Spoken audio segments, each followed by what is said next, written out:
ভাবুন তো এমন একজন মানুষ যার নাম শুনলে পুরো সেনাবাহিনী যুদ্ধ না করেই পিছু হটে।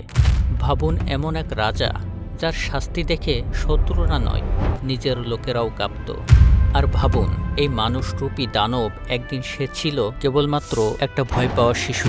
আজকের গল্প কোনো ভ্যাম্পায়ারের না, আজকের গল্প একজন বাস্তব মানুষের, যার নিষ্ঠুরতা একদিন জন্ম দেয় ড্রাকুলা নামের কিংবদন্তিকে।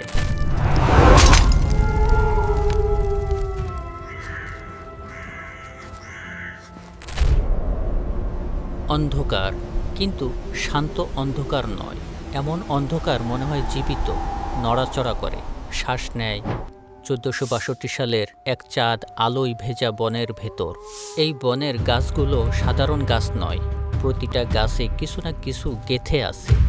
একটা কাটা হাত, একটা খুলি, ভাঙা পাঁজরের খাঁচা, ডজন ডজন মুখ, ভয়ে জমে যাওয়া অভিব্যক্তি, যাদের চিৎকার বহু বছর আগেই থেমে গেছে।